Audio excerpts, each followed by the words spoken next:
Today is Sunday, August 5th. There we go. Got the brightness figured out.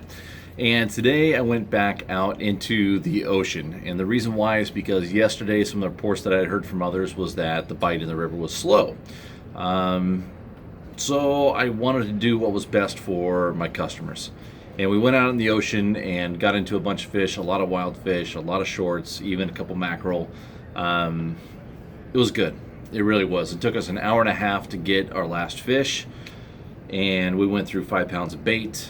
And I'll be the first to say that I actually, for the first time ever, ran out of bait out in the ocean. I didn't think I could ever go through 5 pounds of bait, but we did.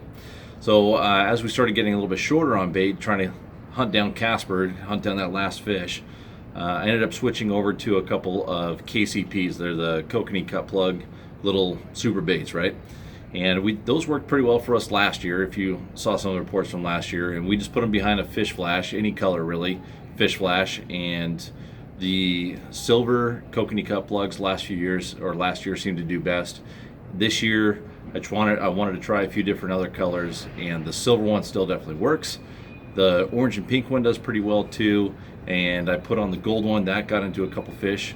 But because I was so short on bait, every single rod had one of those on behind a fish flash. And I was just taking anchovy and putting it in there. I had like 2 baits left, so I filleted them out, cut them in small chunks, put them inside the little super bait, the little kokanee size one, and I had a 2/0 sidewash hook in behind that with a couple of beads.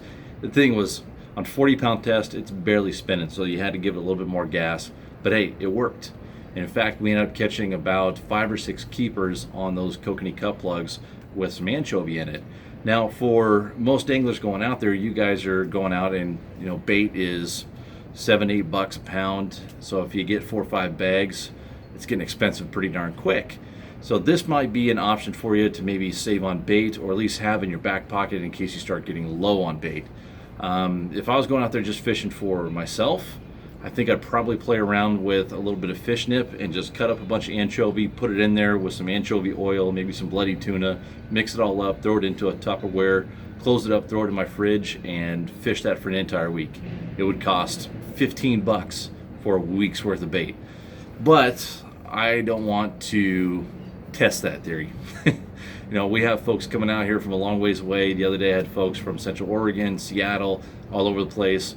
I know anchovy works. I'm just going to run anchovy because I love the aspect of fishing where we're constantly trying new things. But it's hard to do that on someone else's time and their money. People spend a lot of time and money to come down here and fish this incredible fishery. It's not the right place for us to be going out there and trying new theories unless there's nothing else going on. If it's dead, if there's no bite happening, then it's time to pull out the old game plan and mess around with the playbook a little bit. But when we know anchovies work, when we got a good rhythm going, no sense messing with it, except like today, I ran out of bait. So I had to do something, and it worked. We ended up getting our last fish. We had all 12 of our fish by noon, and like I said, it took an hour and a half to get our last one. All in all, it was a good day out there. We spent most of our time right around CR Buoy, out to Buoy 3, Buoy 1, a little bit north, a few miles south. Again, like I mentioned in yesterday's update, you just need to keep on bouncing around until you find those groups of fish. So if you don't get bit for 15-20 minutes, you probably need to move. As far as the river goes, like I mentioned earlier, the river was slower, but today it sounded like it actually went pretty well, and not on the outgoing tide like it did well for me. It actually sounded like it went better on the income first thing this morning, but who knows? It sounded like it was a lot of good bright fish too, not too many SABs. There's still some toolies around, so be mindful of that. But if it is hatchery, feel free to keep it, absolutely. So it sounds like there's definitely snook in the river and definitely coho out front. And what is really encouraging for me is that these coho are pretty close to the tips, to the jetties. I'm wondering if maybe, just maybe near high slack at Buoy 10, there could be one heck of a coho rodeo. It might be going, and there's nobody down there. So I know it's the weekend, so most of you guys have already come down and left. But if you do have plans to come down this week, you have a lot of different options. Chinook in the river, you have coho out in the ocean, and both are doing well. You have a legitimate chance of success if you come down here.